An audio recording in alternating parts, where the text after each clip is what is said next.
बच्चों, आज की कहानी है असली पढ़ाई। एक घर में पिंकू और टिंकी दो जुड़वा भाई बहन थे। दोनों एक ही स्कूल में पढ़ते थे। वो दोनों ही पढ़ने में बहुत अच्छे थे, पर अक्सर टिंकू ही ज़्यादा नंबर लाता था।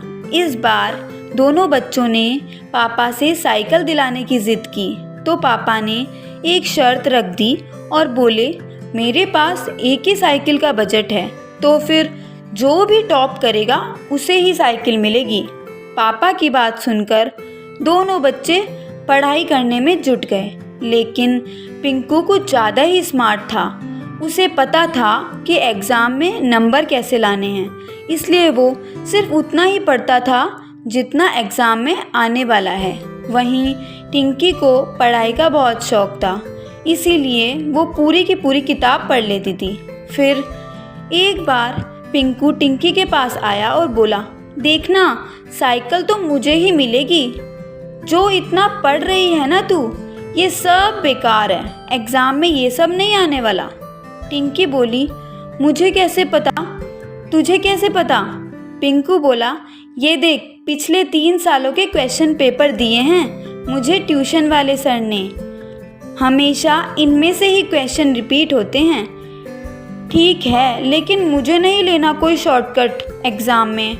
जो भी आएगा बुक्स में से ही तो आएगा, इसलिए मुझे पढ़ने दे, डिस्टर्ब मत कर। दोनों बच्चों ने अपने अपने तरीके से पढ़ाई की। फिर फाइनली एग्ज़ाम हो गया। ये एग्ज़ाम ख़त्म, मस्ती शुरू।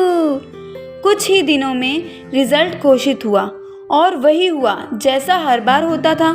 पिंकू ने टॉप किया, रिंकी सेकंड आई। ये अब मुझे साइकिल मिलेगी, हुर्रे! पिंकू को साइकिल मिल गई और वो बहुत खुश हुआ। फिर माँ बोली, ये लो, लेकिन ध्यान रखना ये दोनों की साइकिल है, टिंकी को भी चलाने देना। लेकिन पिंकू कहाँ किसी की सुनने वाला था और वो साइकिल लेकर चला गया। फिर उसी दिन शाम को पिंकू और टिंकी का रिज़ल्ट अच्छा आने की खुशी में पूरा परिवार बाहर खाना खाने के लिए गया। खाने के बाद जैसे ही वो लोग होटल से बाहर निकले, तो अचानक से 2 लोग माइक और कैमरा लेकर उनके सामने आ गए। फिर वो बोले, हम लोग जीवन साइकिल का प्रमोशन कर रहे हैं। बच्चों के लिए एक छोटा सा क्विज़ है। अगर सारे जवाब सही दिए तो जीवन की टॉप मॉडल वाली साइकिल प्राइज़ में मिलेगी, और साथ ही साथ ये नया बैग और बॉटल भी। दोनों बच्चों ने क्विज़ में पार्टिसिपेट किया। क्विज़ में जो सवाल थे वो सारे इनकी बुक्स में से ही थे, लेकिन एग्ज़ाम पेपर से बिल्कुल अलग। फिर टिंकी ने बुक्स बड़े ही ध्यान से पढ़ी थी, इसलिए उसने क्विज़ के सारे क्वेश्चन बड़े ही आसानी से और बहुत ही जल्दी सॉल्व कर लिए।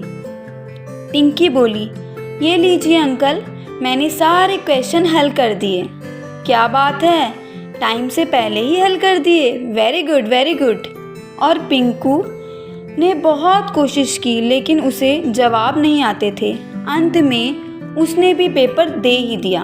दोनों के पेपर्स देखने के बाद ऑर्गेनाइजर्स ने विनर अनाउंस किया और कहा, इस क्विज़ के सही जवाबों के साथ विजेता है टिंकी। फिर टिंकी को प्राइज़ में साइकिल भी मिल गई और साथ में दूसरे गिफ्ट्स भी मिल गए। वहीं पिंकू को मिली एक सीख। पिंकू अब समझ चुका था कि हमें सिर्फ नंबर्स के लिए नहीं पढ़ना चाहिए, बल्कि नॉलेज के लिए भी पढ़ना चाहिए। Thank you.